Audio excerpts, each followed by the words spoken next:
Shalom, here we are in Jerusalem with Father Kevin Cable, who is a Jewish believer and priest of the Anglican Church. Tell us about how you came to faith in Yeshua.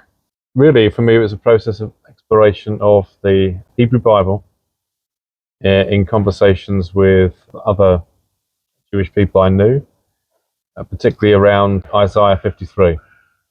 And I felt that the studies we were doing of Isaiah didn't really cover that chapter at any great depth.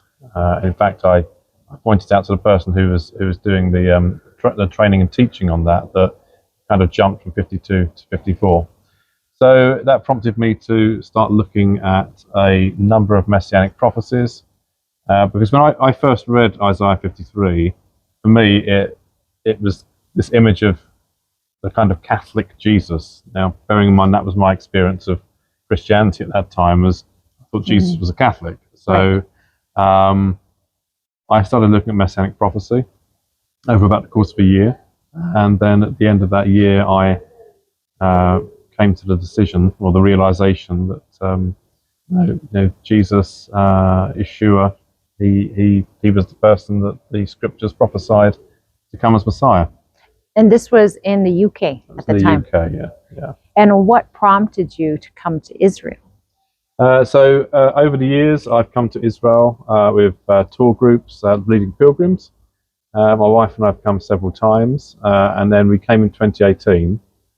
And in 2018, we were at a hotel in Galilee, sat having breakfast one morning, and I said to my wife, I think the Lord is calling me home and calling me to minister in Israel. And we'd always discounted that because under the law of return for Jewish people, for someone who has converted out of Judaism, although most Jewish believers would say we've not stopped being Jewish, but nevertheless, for converts out of Judaism, you are exempt from the Aliyah process. You don't qualify. So we kind of thought, well, this would not be possible. Of course, the Lord can overcome all these things. So we arrived in Israel in 2021. Right. And the church building is still closed. Unfortunately, it's going to remain closed. And that's largely due to a lot of reasons. Legal reasons out here, they're very complex around buildings and things and some other factors. So in January of this year, we actually, with agreement with the Archbishop, also partnered with CMJ to continue our work in Jaffa, where we hire a Lutheran church building, and to continue building the Christian community, trying to build bridges between the Messianic Jewish community and the Arab Christian community. Jaffa is a wonderful place of coexistence, but historically amongst the Christian community, there have been some divisions, and the Anglican Christian community in Jaffa was non-existent when we arrived. Most of them left in 1948, along with a large number of Christians.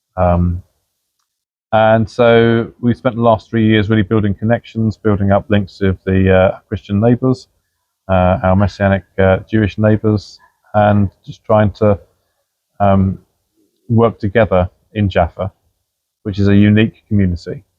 Tel Aviv is nothing like Jerusalem. I mean, anyone who's ever been here will tell you Tel Aviv is nothing like Jerusalem.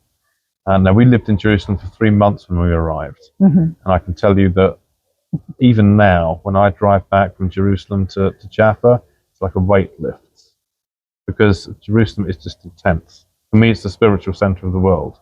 And in Tel Aviv, there is to some degree much more freedom to talk about faith than there is here in Jerusalem.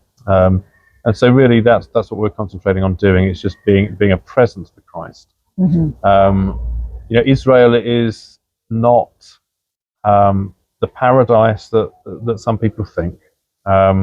We've got friends who I think when we came here thought that because we live in Israel, the land of the Bible, the Holy Land, that we kind of float along on a cloud, and hear heavenly choirs everywhere we go. And Whereas it's true on pilgrimage, you're here to really engage with God in a different and new way. And if you've never been, it's amazing. Do come. Mhm. Living here is not quite the same.